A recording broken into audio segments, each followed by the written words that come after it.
I'm very glad of the opportunity to be here and to be able to talk to this subject today, because I think there are huge ideological issues, if you like, behind this debate. There is a certain irony in the situation that we hear an enormous amount about the role of, say, foreign direct investment in the Irish economy, all the jobs that are so dependent, and on the mantra continues. But the reality is that the public sector and the amount of jobs sustained by public services is actually the backbone of this economy, as it is indeed in every other economy as well. And when we look at PPPs, we have to see it in that context, because really what this is about is, as far as I'm concerned, is extending the influence of capital into the public sphere by allowing public companies like Capita or CTEC or whoever to rebrand themselves as providers of public goods. But what we're talking about here is public goods that belong to the state, and I believe should remain in the hands of the state, to be managed by state structures and not outsourced to unaccountable private companies. And that's the backdrop really to this issue. Now, the advantages that are claimed by using PPPs is that we're supposedly supposed to get to use the expertise of private companies. Well, let's just look at that claim for a minute, because there's no good reason why we can't pay for expertise if it's out there and if it's needed. It doesn't have to come at the cost of giving away long-term control or ownership of our infrastructure. And I have to say, I find it a little bit ironic to hear the representatives of Fianna Fáil today and the Labour Party conning the tragedy of PPPs when they were in governments which stood over and accelerated the use of PPPs in our society. And it's a long cry from the days when, if you like, we paid for expertise. When this state, people have talked a lot about the 50s and 60s. Let's talk about the 1930s, when we brought the electricity to Ireland, when the ESB embarked on a process of rural electrification in the 30s. They hired expertise from the German engineering company Siemens, didn't give away ownership of the ESB to the Germans. They retained Irish ownership and paid for the expertise in Germany. And it was such an ambitious project that at the time the editorials in the newspapers were saying that the scale of electrification was going to result in people being fried in their beds because so much electricity was going to be generated. But it had a vision, and it was state-run and state-owned, and the state kept that expertise and used it for the benefit of the public good. And those days, we'd have to say, are long gone, not just under this government but under the previous ones as well. And supposedly the reason given for using PPPs is that the private partnership is sharing some of the risk.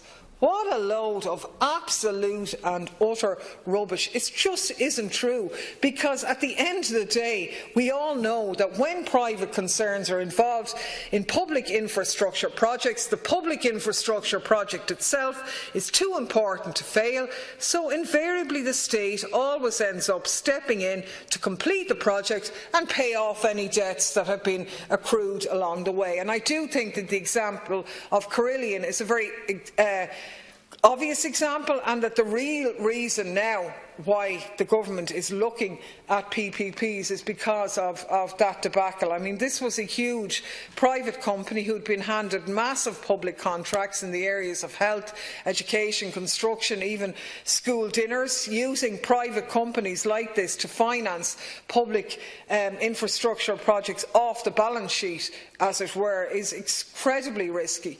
But not for them. Like, the risk isn't for them. The risk is for the state, because they may be off the balance sheet, but as the Parliamentary Budget Office briefing emphasises, the liabilities still exist, and invariably it's the state that ends up stepping in and carrying that risk. And I do think we've seen the knock-on effect of that in terms of Carillion, with the impact on the Irish construction firm, the Salmon Group, which is now in examinership as a result a direct result, because Salmon had been subcontracted by Carillion to build 6 education facilities under the PPP deal with the state, and now we of course have to have a re-tendering process so that some of those projects can be finished. And while Salmon as a private company of course will attempt to rescue their business, the public projects that they've committed to are way down their list of priorities, and of course that shouldn't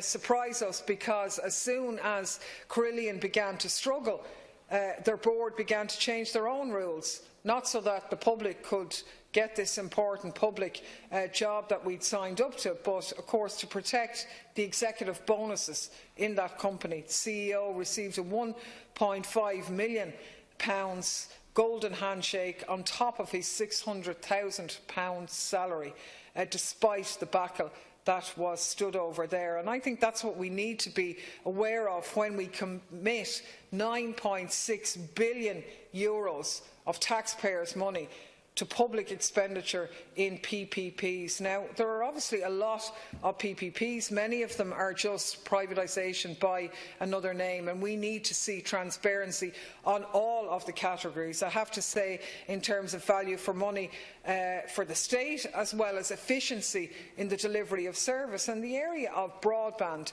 is a particular example in that regard. I know we have plenty of time now, Cathaoirleach, so I'm sure Deputy Broom won't mind going into the next slot, seeing as we're all on the one side and in the one camp. I'll just finish out this point. But broadband is incredibly important, and when we talk about rural Ireland, it's ironic to think that rural Ireland actually contains huge chunks of North County Dublin within a very short radius of our national airport, and yet they're deemed to be rural from the point of view of provision of our national broadband, areas like Ballybohol and Old Town and so on.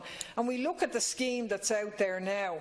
The most recent announcement that the European Bank are going to invest €500 million into the rollout of Irish broadband. But when I sought to ask questions about this and asked the Minister what were the terms of that funding, a reasonable thing in terms of public money being spent, the Minister refused to answer, and we're still none the wiser in any of that regard. So I think a huge part of this is these are public services, public infrastructural projects. It's an absolute fact that if you hand them over to the private sector, they're not doing it for the good of their health. They're doing it to make money, and handing over ownership is a lunatic proposition as far as I'm concerned. But when you are doing it, you absolutely have to have transparency in the administration of that in order that the public get what they pay for and what they're entitled to. And I do think that the same discrepancies apply throughout the system, and there is a knock-on impact into this whole area in the broader area of procurement and how our rules aren't transparent and they are ignored. I mean, only this week I was contacted by a firm who are on the list of the OPW as a supplier with regard to the provision of services. And they didn't supply, for example, and weren't chosen to install windows in the recent Wexford Garda new Garda office, and yet they maintained that they were bypassed on the list, that those who did get the contract providing that, the types of windows and the quality of the work put in there are not up to spec, they're not up to standard, and they're not being administered properly, that the use of such glass that is being used there in detention areas pose a very high risk due to breakage, the low strength that's been used in the glass, and yet they can't get answers even though they're on the procurement panel. So, I mean, that might be a small example. It's an important example to this Irish firm which are on the list, but there is a knock-on effect there as well. We see it in so many aspects of where we had a really excellent service in the provision of educational books folded because the contract was set up at a level whereby no Irish firm could compete, and the English market came over and took up our supply of educational books. So procurement, the delivery of public goods, these are public services for the Irish people, and they should be held, as far as I'm concerned, in ownership of the state and by the public, where we employ expertise for a cost, but we don't hand over ownership, because Carillion and the other examples have shown what an absolute disaster that can be. Sorry, I unintentionally